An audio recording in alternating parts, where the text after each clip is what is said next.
চাঁদপুর পল্লী বিদ্যুৎ সমিতির কর্মকর্তা কর্মচারীদের কর্মবিরতি অব্যাহত।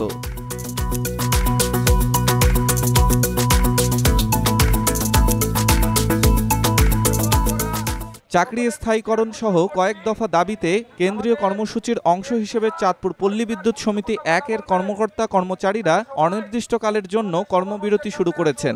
বৃহস্পতিবার চাঁদপুর পল্লী বিদ্যুৎ সমিতি ১-এর প্রধান কার্যালয়ের সামনে অবস্থান নিয়ে চতুর্থ দিনের মতো কর্মবিরতি পালন করেন তারা। বিদ্যুৎ ব্যবস্থা ও জরুরি গ্রাহক সেবা চালু রেখে সমিতির প্রধান কার্যালয় ও জোনাল অফিসের কর্মকর্তা কর্মচারীরা এই কর্মসূচিতে যোগ দেন।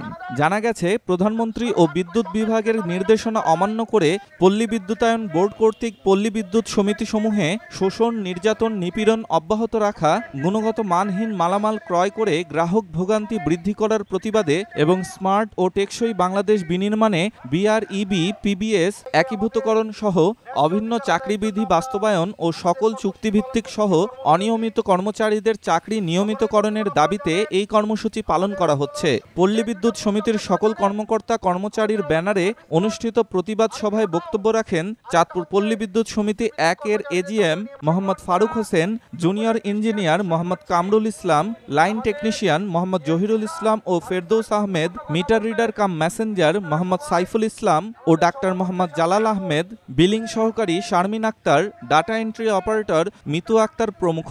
চুক্তি থেকে মুক্তি চাই উল্লেখ করে দেয়া বক্তব্যে তারা বলেন, এ পদে যারা স্থায়ী চাকরি করছেন তাদের সঙ্গে একই যোগ্যতা ও একই প্রশিক্ষণে আমরা একই ধরনের কাজ করে যাচ্ছি, তাহলে আমরা বৈষম্যের শিকার কেন? আমাদের নির্দিষ্ট কর্মঘণ্টা নেই, বেসিক নেই, গ্র্যাচুইটি নেই, অসুস্থতা ও মাতৃত্বজনিত ছুটিতে বেতন নেই, দুর্ঘটনায় তেমন কোনো সহযোগিতাও নেই। তারা অভিযোগ করে বলেন, দেশের প্রত্যন্ত এলাকায় বিদ্যুৎ সরবরাহের কাজে নিয়োজিত একমাত্র প্রতিষ্ঠান পল্লী বিদ্যুৎ সমিতির গ্রাহক প্রায় ১২ কোটি। সমিতির কর্মকর্তা কর্মচারীরা নিরবিচ্ছিন্ন বিদ্যুৎ সরবরাহে জীবনের ঝুঁকি নিয়ে ঝড় বৃষ্টি সহ প্রাকৃতিক দুর্যোগেও সেবা দিয়ে যাচ্ছেন, কিন্তু সমিতির তদারকি প্রতিষ্ঠান বিআরইবি দ্বৈত নীতির কারণে ন্যায্য সুযোগ সুবিধা থেকে বঞ্চিত হচ্ছেন দেশের ৮০টি পল্লী বিদ্যুৎ সমিতির প্রায় ৪০,০০০ কর্মকর্তা কর্মচারী। বক্তারা বলেন, ঝুঁকিপূর্ণ এই কাজে চলতি বছর এ পর্যন্ত ২০০ জন মারা গেছেন এবং বহু বিদ্যুৎ কর্মী আহত হয়েছেন, কিন্তু তাদের পরিবার তেমন কোনো সহযোগিতা পায়নি। অথচ যারা স্থায়ী চাকরি করছেন তারা সমিতির সকল সুযোগ সুবিধা ভোগ করছেন। অন্যদিকে বিআরইবির অদক্ষতা ও নিম্নমানের সামগ্রীর কারণে হয়রানি ও দুর্ঘটনার শিকার হচ্ছেন সবাই। বিতরণ লাইনে ব্যবহৃত নিম্নমানের মালামালের জন্য উত্তম গ্রাহক সেবা নিশ্চিত করা সম্ভব হয় না।